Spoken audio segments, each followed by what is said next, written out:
اعوذ باللہ من الشیطان الرجیم بسم اللہ الرحمن الرحیم السلام علیکم ورحمۃ اللہ وبرکاتہ۔ سورہ مبارکہ البقرہ کی الحمدللہ 74 آیات کمپلیٹ ہو گئیں اور اب آج آیت نمبر 75 سے لے کر آیت نمبر 82 تک کا ترجمہ اور تفسیر۔ آیت نمبر 75 کا ترجمہ ہے بسم اللہ الرحمن الرحیم۔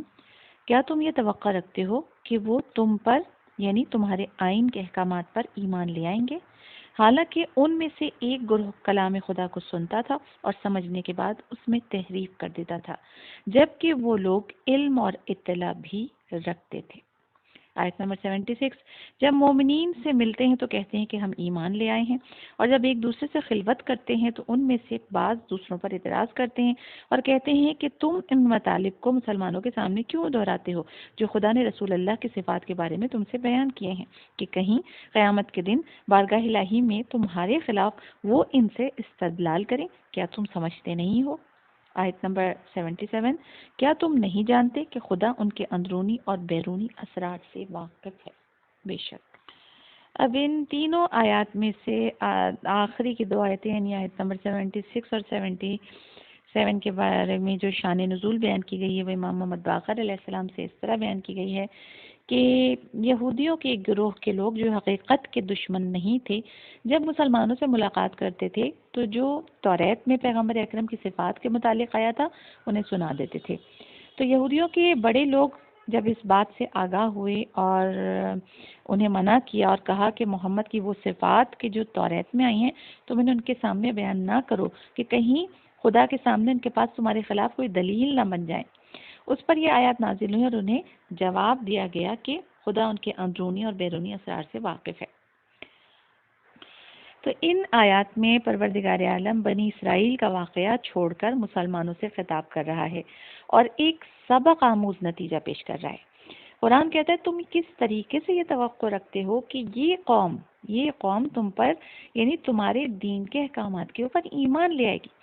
حالانکہ ان میں سے ایک گروہ خدا کی باتیں سننے سمجھنے اور ادراک کرنے کے بعد ان میں تحریف کر دیتا ہے، جبکہ ان لوگوں کو علم اور اطلاع بھی ہے۔ تو جب تم یہ دیکھ رہے ہو کہ یہ لوگ قرآن کے زندہ بیانات اور پیغمبر اکرم کے اعجاز کے سامنے سر نہیں جھکاتے تو انہیں اہمیت نہ دو، کیونکہ یہ انہی لوگوں کی اولاد ہیں کہ جو قوم کے جو منتخب افراد تھے ان کی حیثیت سے حضرت موسیٰ ابن عمران کے ساتھ کوہ طور کے اوپر گئے تھے۔ انہوں نے خدا کی باتیں بھی سنی تھیں، اس کے احکامات کو بھی سنا تھا، لیکن جب ان میں سے بعض لوٹ کر آئے تو کلام خدا میں انہوں نے تحریف کر دی یعنی چینج کر دیا اس کو۔ ان میں وہ سب لوگ تحریف کرنے والے نہیں تھے مگر پھر بھی اس بات کے لیے کافی تعداد تھی۔ تو یہودیوں کا ایک گروہ جب کوہ طور سے واپس آیا تھا تو لوگوں سے کہہ رہا تھا خود کہ ہم نے خود سنا ہے کہ خدا نے موسیٰ کو یہ حکم دیا کہ ہمارے فرامین کو جتنا بجا لا سکتے ہو انجام دو اور جنہیں بجا نہیں لا سکتے انہیں چھوڑ دو۔ تو بہرحال اسلام کی ابتدا میں یہ بات یہ جو توقع تھی یہ ٹھیک تھی کہ قوم یہود دوسروں سے پہلے اسلام کی آواز کے اوپر لبیک کہے گی، کیونکہ مشرکین کے برخلاف وہ لوگ اہل کتاب تھے اور انہوں نے اپنی کتاب میں رسول خدا کی صفات بھی پڑھی تھی، لیکن قرآن کہتا ہے کہ ان کے ماضی کے اوپر جب تم نظر کرو تو ان سے تمہاری یہ امید کا کوئی موقع نہیں ہے، یعنی کہ ان سے امید مت رکھو۔ اس کے بعد اگلی آیت جس کی شان نزول بیان کی گئی کہ جب وہ لوگ مومنین سے ملتے ہیں تو کہتے ہیں ہم ایمان لے آئے، اور جب ایک دوسرے سے تنہائی میں ملتے ہیں تو ان میں سے بعض دوسروں کے اوپر اعتراض کرتے ہیں اور ان سے کہتے ہیں کہ تم ان باتوں کو مسلمانوں کو کیوں بتاتے ہو جو کہ پروردگار نے رسول اکرم کی صفات کے بارے میں بیان کی ہیں، توریت میں لکھی ہیں، کہ کہیں وہ قیامت کے دن جو ہے وہ خدا کے سامنے تمہارے خلاف اس سے دلیلیں پیش نہ کریں۔ کیا تم سمجھتے نہیں ہو اس بات کو؟ تو اس آیت کی تفسیر میں یہ بھی خیال موجود ہے کہ آیت کی ابتدا یہودی منافقین کے سلسلے میں گفتگو کر رہی ہو کہ جو مسلمانوں کے سامنے تو ایمان کا دم بھرتے تھے کہ ہم تو ایمان لے آئے اور ہم تم لوگوں میں سے ہیں، اور جب تنہائی میں جاتے تھے تو انکار کر دیتے تھے، یہاں تک کہ یہودیوں میں سے پاک دل لوگوں کو بھی وہ سرزنش کرتے تھے، ان کو تنبیہ کرتے تھے، ان سے کہتے تھے کہ تم نے اپنی مقدس کتاب کے اسرار سے مسلمانوں کو کیوں آگاہ کیا۔ تو بہرحال یہ آیت بھی پہلی آیت کی یعنی آیت نمبر 74 کی تائید کرتی ہے، یعنی جس گروہ کے ذہنوں پر ایسے خیالات کا قبضہ ہے ان سے ایمان کی اتنی توقع نہیں رکھو۔ تو اس آیت سے یہ بات بھی بخوبی ظاہر ہوتی ہے کہ جو منافق گروہ تھا اللہ کے بارے میں اس کا ایمان اس قدر کمزور تھا کہ وہ اسے ایک مادی انسان کی طرح سمجھتے تھے کہ اگر کوئی حقیقت مسلمانوں سے چھپا لیں تو وہ خدا سے بھی چھپی رہے گی۔ لہٰذا جو آیت نمبر 77 ہے وہ ان کے لیے بعد میں اسی وجہ سے کہہ رہی ہے کہ کیا یہ نہیں جانتے کہ خدا ان کے اندرونی اور بیرونی اسرار سے آگاہ ہے، یعنی وہ جو دل میں رکھتے ہیں اللہ اس سے بھی واقف ہے، جو وہ بظاہر کہتے ہیں اللہ اس سے بھی واقف ہے۔ اللہ جانتا ہے کہ کس قسم کے منافق لوگ ہیں کہ جو بظاہر مسلمانوں سے کچھ کہہ رہے ہیں اور ان کے دلوں کے اندر کیا چھپا ہے اور ان کے دلوں کے اندر اللہ کا مقام کیا ہے۔ تو یہ کیفیت تھی بنی اسرائیل کی۔ اس کے بعد آیت نمبر 78، اور ان میں سے کچھ لوگ ایسے ہیں جو کتاب خدا کو چند خیالات اور آرزوؤں کے علاوہ کچھ نہیں سمجھتے اور انہوں نے فقط اپنے گمانوں سے وابستگی اختیار کر لی۔ آیت نمبر 79، افسوس اور ہلاکت ہے ان لوگوں کے لیے کہ جو کچھ مطالب اپنے ہاتھ سے لکھتے ہیں پھر کہتے ہیں کہ یہ خدا کی طرف سے ہے تاکہ اسے تھوڑی سی قیمت پر فروخت کر سکیں۔ افسوس ہے ان پر اس سے کہ جو اپنے ہاتھ سے لکھتے ہیں کہ جو کچھ وہ کماتے ہیں ان پر اس کے لیے بھی افسوس ہے۔ تو وہ ایسا اوصاف پیغمبر کے جو توریت میں آئے تھے، یعنی پیغمبر اکرم کی وہ کوالٹیز، وہ ساری چیزیں، وہ تفصیلات جو علماء یہود لوگوں کو پہلے بتایا کرتے تھے، بعد میں انہوں نے اس کو تبدیل کر دیا، اور یہ تبدیلی انہوں نے اپنے مقام اور اپنے منصب کی حفاظت کی خاطر کی تھی کہ ان کو منافع مل رہے تھے، جتنی ان کی مالی ضروریات اور مطلب جتنا ان کو ہر طرف سے ان کو حاصل ہو رہا تھا عوام کی طرف سے، لوگوں کی طرف سے، کہ ان کی زندگیاں جو ہیں وہ مالا مال تھے وہ لوگ۔ تو جب پیغمبر اکرم مبعوث ہوئے تو انہوں نے جب آپ کے اوصاف کو بالکل توریت میں بیان کیے ہوئے اوصاف کے مطابق پایا تو انہیں پھر اس بات کا ڈر ہوا کہ ان کے جتنے فائدے ہیں دنیاوی فائدے سب خطرے میں پڑ جائیں گے۔ ظاہر ہے پھر ان کے لیے کوئی کیا کرتا، سب پھر پیغمبر کی طرف متوجہ ہو جاتے، لہٰذا انہوں نے توریت میں پیغمبر اکرم کے تمام اوصاف کے بجائے اس کے بالکل اپوزٹ مخالف اوصاف لکھ دیے۔ تو یہودی عوام نے وہ پہلے والے اوصاف، کیونکہ یہی لوگ بتایا کرتے تھے تو سن رکھے تھے، اس لیے وہ اپنے علماء سے پوچھتے تھے کہ کیا یہ وہی پیغمبر موعود نہیں ہے کہ جس کے ظہور کی آپ ہمیں بشارت دیا کرتے تھے۔ اس پر وہ توریت کی تحریف شدہ آیات پڑھتے تھے جس میں انہوں نے سب چینج کر دیا تھا تاکہ وہ لوگ خاموش ہو جائیں۔ اسی لیے خدا انہی لوگوں کے لیے کہہ رہا ہے کہ ان میں سے کچھ لوگ ایسے ہیں جو کتاب خدا کو چند آرزوؤں کے علاوہ کچھ نہیں سمجھتے، تو انہوں نے اپنے خیالات سے اس کو بالکل بدل دیا، اللہ کے بتائے ہوئے پیغمبر اکرم کے جو صفات تھیں ان کی وہ سب کو چینج کر دیا ہے صرف دنیاوی منافعات کے خاطر۔ اور پھر قرآن اس کے بعد والی آیت میں کہتا ہے افسوس ہے ان لوگوں پر جو کچھ مطالب اپنے ہاتھ سے لکھ لیتے ہیں پھر کہتے ہیں کہ یہ خدا کی طرف سے ہے، اور اس کی وجہ یہ ہے کہ اس کام کے عوض وہ تھوڑی سی قیمت وصول کریں۔ تو افسوس ہے ان لوگوں کے اوپر جو وہ اپنے ہاتھ سے لکھتے ہیں، یعنی جو کچھ انہوں نے غلط کیا ہے، رسول اللہ کی کوالٹیز کو چینج کیا ہے، اور افسوس ہے ان پر اس سے کہ وہ ان خیانتوں کے ذریعے کماتے ہیں۔ یعنی آیت کی یہ آخری الفاظ ان سے واضح ہوتا ہے کہ انہوں نے وسیلہ بھی ناپاک اختیار کیا ہے اور اس سے نتیجہ بھی غلط حاصل کرتے ہیں۔ دوسرے لفظوں میں یوں کہا جائے کہ جب کام حرام ہے تو کمائی بھی حرام ہے۔ یقیناً اللہ نے جب کوئی چیز حرام قرار دے دی تو اس کا مول، اس کی قیمت جو ہے وہ بھی حرام ہے۔ بعض مفسرین نے اس آیت کے حوالے سے امام جعفر صادق علیہ السلام کی ایک حدیث نقل کی ہے کہ جس میں آپ فرماتے ہیں کہ ایک شخص نے امام صادق کی خدمت میں عرض کیا کہ یہودی عوام جب اپنے علماء کے بغیر اپنی آسمانی کتاب کے متعلق کوئی اطلاع نہیں رکھتے تھے، پھر علماء کی تقلید اور ان کے قول کو قبول کرنے پر خدا ان کی مذمت کیوں کرتا ہے؟ اور کیا یہودی عوام اور ہمارے عوام میں جو اپنے علماء کی تقلید کرتے ہیں کوئی فرق ہے؟ تو امام نے فرمایا تھا کہ ہمارے عوام اور یہودی عوام کے درمیان ایک لحاظ سے فرق ہے اور ایک لحاظ سے مساوات۔ جس لحاظ سے دونوں ایک جیسے ہیں، مساوی ہیں، وہ وجہ یہ ہے کہ خدا نے ہمارے عوام کو بھی اسی طرح مذمت کی ہے اور رہی وہ وجہ کہ جس میں ان سے مختلف ہے، وہ یہ ہے کہ یہودی عوام اپنے علماء کی حالت سے واقف تھے، وہ جانتے تھے کہ ان کے علماء جان بوجھ کر جھوٹ بولتے ہیں، حرام کھاتے ہیں، رشوت لیتے ہیں اور احکام الہی میں تغیر و تبدل کرتے ہیں۔ اپنی فطرت سے وہ یہ حقیقت جانتے تھے کہ ایسے لوگ فاسق ہیں اور یہ جائز نہیں ہے کہ خدا اور ان کے احکام کے بارے میں ان کی باتیں قبول کی جائیں، اور وہ یہ بھی جانتے تھے کہ انبیاء مرسلین کے بارے میں ان کی شہادت قبول کرنا مناسب نہیں ہے۔ اس بنا پر خدا نے ان کی مذمت کی ہے کہ یہ سب کچھ جانتے بوجھتے انہوں نے کیا ہے، کہ وہ جانتے تھے کس لیول پر ہیں ان کے علماء، اس کے باوجود بھی انہوں نے ان کی باتوں کے اوپر یقین کیا ہے۔ اسی طرح اگر ہمارے عوام بھی اپنے علماء سے ظاہر بظاہر فسق و فجور اور سخت تعصب دیکھیں اور انہیں دنیا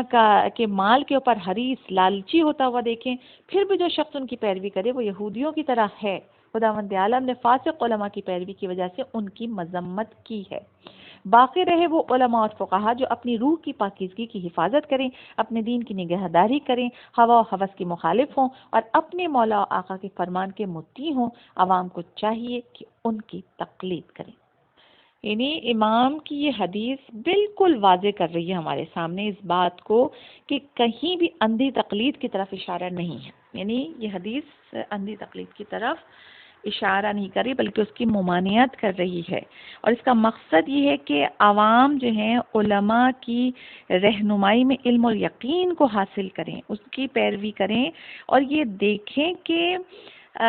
خود اللہ نے ہر انسان کو سمجھ دی ہے، عقل دی ہے، آنکھیں دی ہیں کہ وہ ان سب چیزوں کو دیکھے کہ کس کا کردار کیسا ہے۔ کسی کی بھی تقلید کرنے سے پہلے اس کا علم، اس کا کردار دیکھنا ہے۔ مثال کے طور کے اوپر کسی عالم دین کے پاس علم ہے لیکن کردار بہت خراب ہے، خدا نہ خواستہ ایک مثال کے طور کے اوپر بات ہے، تو جب کسی کا کردار ہی صحیح نہیں ہوگا تو اس کا علم جو ہے وہ لوگوں کو فائدہ نہیں پہنچا سکتا۔ لوگ اس کے کردار کو دیکھ کر کہیں گے کہ یہ خود تو ان باتوں کے اوپر عمل نہیں کر رہا، ہم کو کیا اس طرف راغب کر رہا ہے اور ہم سے کیا حدیثیں بیان کر رہے ہیں۔ اسی طریقے سے ہمیں یہ اس بات پہ بھی نظر رکھنی چاہیے کہ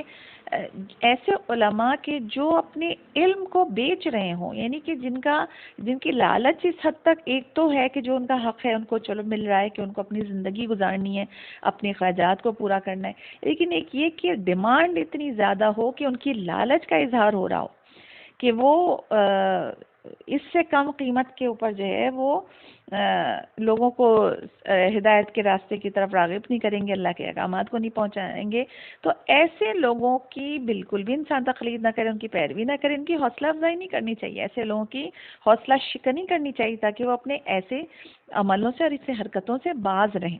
تو جس کو منبر رسول ملا ہے، جس کو علم اور عالم کے سند ملی ہے، اس کی ذمہ داریاں بہت بڑھ جاتی ہیں۔ اس کو بالکل پاکیزہ کردار ہونا چاہیے اور اس کو ہر طریقے سے جو لوگوں کو بتا رہا ہے اس کے اوپر عمل کرنا چاہیے۔ ایسے عالمین کی، ایسے عالموں کی جو ہے تقلید کرنے کو کہا ہے۔ ایسوں کی نہیں کہا گیا ہے کہ آپ نے آنکھیں بند کی اور بس یہ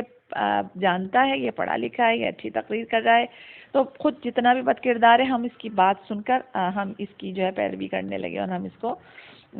بڑھا چڑھا کر وہ رکھنے لگے۔ تو انسان کو امام کی یہ حدیث ہم کو بالکل واضح کر رہی ہے کہ ہمیں ہر چیز آنکھیں کھول کر عقل سے سمجھ کر بوجھ کر جو ہے وہ اختیار کرنی چاہیے۔ علماء یہود کی طرح جو عوام جو تھی ان کے عوام کی طرح نہیں ہونا چاہیے کہ علماء یہود کو جانتے ہوئے کہ یہ کیسے فاسق و فاجر ہیں اس کے باوجود ان کی پیروی کر کے اپنے اعمال بھی انہوں نے ستیہ ناش کیے۔ اس کے بعد آیت نمبر 80، اور انہوں نے کہا چند دن کے سوا آتش جہنم ہم تک نہیں پہنچے گی۔ کہیے کیا تم نے خدا سے کوئی عہد و پیما لیا ہوا ہے کہ خدا اپنے پیمان کی ہرگز خلاف ورزی نہیں کرے گا، یا پھر تم خدا کی طرف ایسی بات منسوب کرتے ہو جس کا تمہیں علم نہیں۔ آیت نمبر 81، ہاں جو لوگ گناہ کمائیں اور گناہ کے اثرات ان کے سارے جسم پر محیط ہوں وہ اہل جہنم ہیں اور ہمیشہ اسی میں رہیں گے۔ آیت نمبر 82، وہ لوگ جو ایمان لا چکے ہیں اور نیک عمل کرتے ہیں وہ اہل جنت ہیں اور ہمیشہ اسی میں رہیں گے۔ اب اس مقام پر اس آیت میں قرآن یہودیوں کے بے بنیاد دعووں میں سے ایک کی طرف اشارہ کرتا ہے کہ جس نے انہیں مغرور کر رکھا تھا، جو ان کی گمراہیوں کی وجہ تھی۔ قرآن یہاں اس کا جواب دے رہا ہے کہ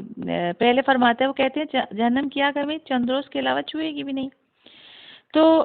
کیوں تھا ان کو اپنی نسلی برتری کا بڑا غرور تھا، اور وہ یہ قوم سمجھتی تھی کہ انہیں چند دن عذاب ہوگا جو انہوں نے دنیا میں گناہ کیے، اور اس کے بعد انہیں ہمیشہ کے لیے جنت مل جائے گی. اور یہ امتیاز وہ اپنے لیے سمجھتے تھے، جبکہ پروردگار عالم کی بارگاہ میں اعمال پر جزا و سزا کے سلسلے میں تمام انسانوں میں کوئی فرق نہیں ہے.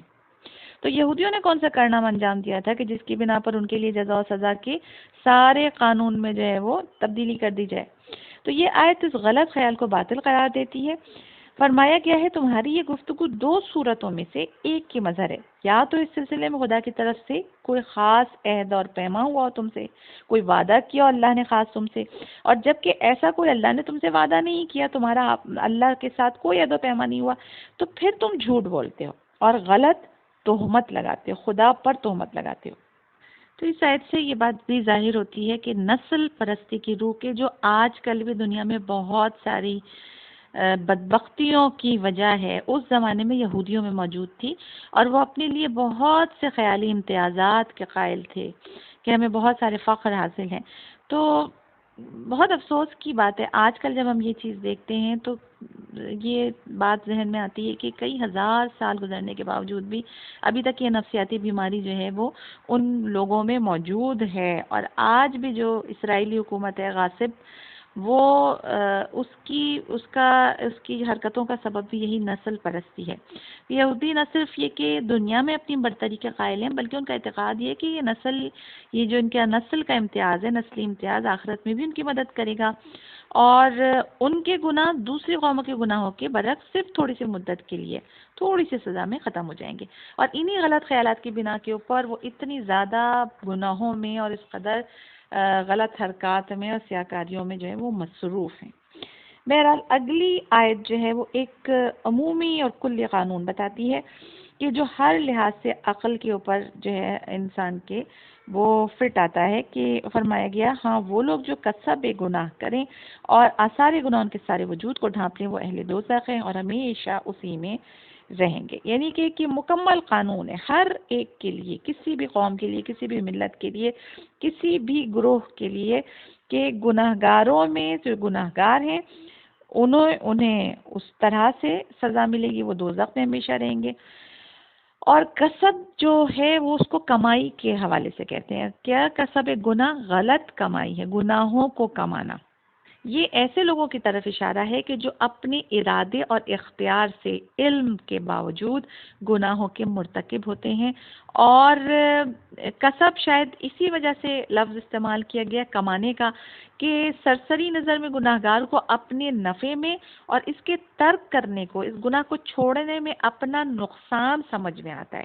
تو وہ اس دنیا کے فائدے کو اس دنیا کے فائدے کے اوپر ترجیح دیتا ہے اور جان بوجھ کر وہ گناہ کماتا ہے. تو آخرت کی زندگی کو ان لوگوں نے اس دنیا کی زندگی میں بیچ ڈالا ہے، تو ان کی سزا میں کسی بھی قسم کی کوئی کمی نہیں ہوگی، اور یہاں تک کہ وہ جہنم حاصل کریں گے. تو گناہ کے احاطے کا مفہوم یہی ہے کہ انسان اس قدر گناہوں میں ڈوب جائے کہ اپنے لیے ایک ایسا قید خانہ بنا لے کہ جس کے اندر کوئی سراغ تک نہ ہو، ہر طرف سے بند ہو وہ. کیونکہ گناہ چھوٹا ہو یا بڑا، ابتدا میں جو ہے وہ ایک عمل کے طور کے اوپر ہوتا ہے، پھر وہ کرتے کرتے کرتے ایک کیفیت، ایک حالت کی صورت میں بدل جاتا ہے. جب وہ شدید ترین ہو جاتا ہے تو انسان کا تمام وجود جو ہے وہ گناہ کے رنگ میں رنگ جاتا ہے. اب یہی وہ کیفیت ہوتی ہے کہ جب انسان کے اوپر کسی بھی قسم کا کسی قسم کی نصیحت، کسی قسم کا اس کو جو بھی آپ رہنمائی اس کی کرنی چاہیں، اس کے اوپر کوئی اثر ہوتا ہی نہیں ہے. اس کا پورا دل سیاہ ہو چکا ہوتا ہے اور اس نے اپنے ہاتھوں سے اپنی یہ حالت بنائی ہوتی ہے. ایسے لوگوں کی مثال دی گئی ہے، ایسے اشخاص کی، ان کیڑوں کی مانند کہ جو اپنے گرد جالا جو ہے وہ بن لیتے ہیں پورے، اور انہیں وہ جالے کے اندر اس طرح سے وہ جالا قیدی بناتا ہے کہ ان کا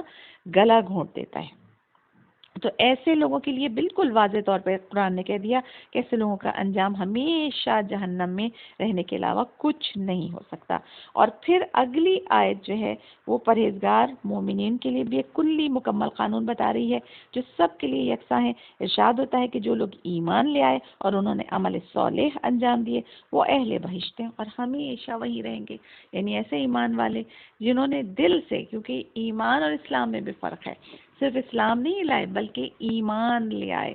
دل سے، عمل سے انہوں نے اسلام کے ہر حکم کے اوپر عمل کیا، اس کو دل سے قبول کیا، اپنی زندگی کو بہترین اعمال میں صرف کیا، ہر قدم پہ اپنے آپ کو گناہوں سے بچاتے رہے، اور ہمیشہ ان کے ذہن میں تصور رہا کہ ہمیں اس دنیا کو اس دنیا کے بدلے میں خریدنا ہے، اور اس دنیا میں سارے وہ اعمال انجام دیتے رہے جو اس دنیا میں ان کے مراتب میں، ان کے درجات میں اضافہ کرتے رہیں۔ وہ اہل بہشت ہیں، ان کو پروردگار ان کی نیت، ان کے عمل کی بنا کے اوپر بہشت عطا فرمائے گا، اور جنت کے باغات میں رہیں گے اور ہمیشہ اسی میں رہیں گے، کبھی وہ اس سے باہر نہیں نکلیں گے۔ تو پروردگار عالم نے دونوں چیزیں ہمارے سامنے واضح کر دی ہیں کہ کیا کرو گے تو تمہیں کیا حاصل ہوگا، کیا نہیں کرو گے تو کیا حاصل نہیں ہوگا۔ اچھے کام کرو گے تو جنت حاصل ہوگی، ایمان کی منزل پہ ثابت قدم رہو گے جنت حاصل ہوگی، ہمیشہ اس میں رہو گے، اور برے کام کرو گے، اس دنیا کے فائدوں کو دیکھو گے کہ ہمیں اس نیکی کو اپنانے میں، مثال کے طور کے اوپر اس طرح رزق حلال کمانے میں ہمارے تو دنیا کی سہولتیں ہی ہم کو حاصل نہیں ہیں، لہٰذا ہم لیں دونوں ہاتھوں سے، جس طریقے سے بھی ہم الٹے سیدھے طریقے سے حرام طریقے سے کما سکتے ہیں، رشوت کے ذریعے کما سکتے ہیں، یہ ایک ایگزامپل ہے۔ تو ہم ادھر دنیا میں تو سکون اور آرام سے زندگی گزاریں، وہاں کی وہاں دیکھی جائے گی۔ تو ایسے لوگوں کا ٹھکانہ جہنم ہے کہ جو جانتے بوجھتے کہ حرام ہے،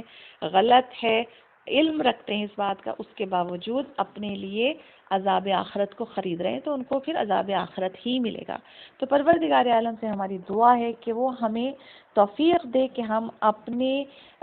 ایمان کے اوپر مضبوطی کے ساتھ قائم رہیں، عمل صالح انجام دیں، اس دنیا کی فکر نہیں کریں، یہ چند روزہ زندگی ہے کہ جس کو ختم ہو جانا ہے، جس میں ہر سانس ہم ایک قدم آگے بڑھ جاتے ہیں، اور ہر دن جو گزر جاتا ہے واپس پلٹ کر نہیں آ سکتا۔ جو ابدی زندگی ہے وہاں کی منزل کی فکر کریں، وہاں کے گھر کی، وہاں کی سواری کی، وہاں کی آرائم اور آسائشوں کی، اس کے لیے اس دنیا میں بھلے تکلیفیں اٹھا لیں، مشکلات برداشت کر لیں، لیکن اس دنیا کو کمائیں تو ہمیشہ ابدی زندگی جو ہے وہ ہمیشہ ہماری انشاءاللہ آرام اور آسان اور سکون اور نعمتوں کے درمیان، جنتوں کی نعمتوں کے درمیان گزرے گی۔ پروردگار عالم ہماری عبادت کو اپنی بارگاہ میں قبول فرمائے، ہماری ان تمام